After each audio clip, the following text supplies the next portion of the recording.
굿모닝 마켓입니다. 이번 주 FOMC 회의와 애플의 실적 발표 등 주요 이벤트를 앞두고 그간 하락세를 걸었던 뉴욕 증시 모처럼 상승하는 모습입니다. 하지만 이번 반등이 추세적으로 이어지기에는 넘어야 할 산이 참 많은데요. 미국과 일본의 금리 결정부터 고용 관련 지표 발표까지 10월 마지막이 아닌 11월 첫 주를 시작하는 마음으로 슈퍼위크용 준비 태세에 돌입해야 할 때입니다.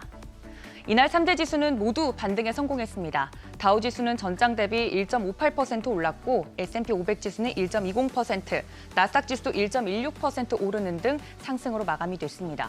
특히 S&P 500과 나스닥의 경우 최근 고점 대비 10% 이상 하락하면서 조정 영역에 들어갔는데 이날 저가 매수세가 유입된 것으로 풀이됩니다. 시총 상위주들도 보시면 대체로 초록불을 켜냈는데요.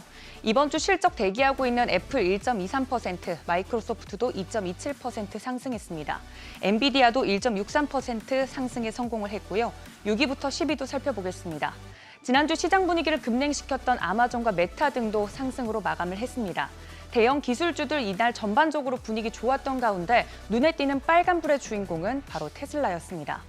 개별 이슈가 있었는데요. 테슬라 전기차 배터리의 주요 공급 업체죠. 파나소닉 홀딩스가 전기차 수요가 감소하고 있다며 배터리 생산을 줄였다는 소식에 테슬라의 주가가 이날 급락했습니다.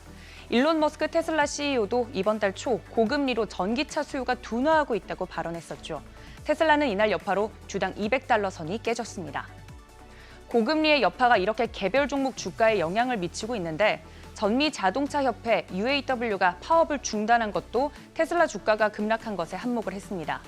미국 자동차 제조업체 빅3를 상대로 사상 첫 동시 파업을 이끌었던 전미 자동차 노조가 포드, 제너럴 모터스와도 협상을 잠정 타결지으면서 6주간의 파업도 막을 내리게 됐습니다. 완성차 업체의 파업으로 테슬라는 반사기 이익이 어느 정도 기대됐지만 이제 이마저도 기대할 수 없게 됐습니다. 한편 최근 시장을 옥죄왔던 채권 시장, 미 재무부는 올해 마지막 3개월 4분기에 7,760억 달러를 차입할 것이라고 발표했습니다.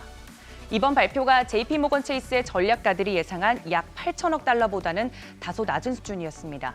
그간 미국이 막대한 빚을 지면서도 국채 발행을 늘리니까 가격과 반대로 움직이는 국채 수익률이 뛰어 올랐었는데 이 흐름이 앞으로는 완화될 것이라는 기대감이 고개를 들고 있습니다. 여기에 더해 일본은행 BOJ가 금융정책결정회의에서 수익률 곡선 제어 YCC 정책의 장기금리 상한선을 1% 위로 상향하는 방안을 검토할 것이라는 소식이 전해지면서 엔화가 강세를 보였습니다.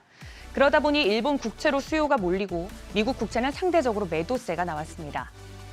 이날 해당 뉴스로 10년물 미 국채금리 다소 상승했지만 그럼에도 시장은 반등에 성공을 한 건데요. 10년물을 포함해 2년물, 30년물 국채금리도 상승세 보였지만 시장의 영향은 미미했습니다. 이대로 국채금리가 상방이 제한된 채 하향세를 무난하게만 그려준다면 시장이 반등을 넘어 랠리를 펼칠 수 있는 확률도 커지겠죠. 하지만 추후 흐름은 지켜봐야겠습니다. 한편 이날 유가는 3주 만에 최저 수준으로 떨어졌습니다. 대표적으로 WTI 살펴보시면 3.78% 하락하면서 배럴당 $82 선의 거래를 마쳤습니다. 이스라엘과 하마스 간의 전쟁은 날로 악화하고 있지만 원유 공급에 미치는 영향이 제한되면서 유가는 아래쪽으로 향하고 있는 상황인데요. 하지만 세계 원유 시장은 여전히 타이트해서 유가에 영향을 미치는 중동 이슈는 계속해서 체크해 보셔야겠습니다. 연준은 내일부터 이틀간 정례회의인 FOMC를 엽니다. 시장에선 이미 중앙은행이 기준금리를 동결할 것이라는 예상이 지배적입니다. 그런 만큼 변수는 제롬 파월 연준 의장이 기자회견에서 또 어떤 말을 할지일 텐데요. 제롬 파월 연준 의장의 말이 짧은지 긴지 또 어떤 뉘앙스로 현재 경제 상황을 진단할지 의도 파악과 함께 이번 주 발표되는 실적, 고용지표, 채권 시장 동향 등을 종합적으로 살펴보셔야겠습니다. 굿모닝 마켓이었습니다.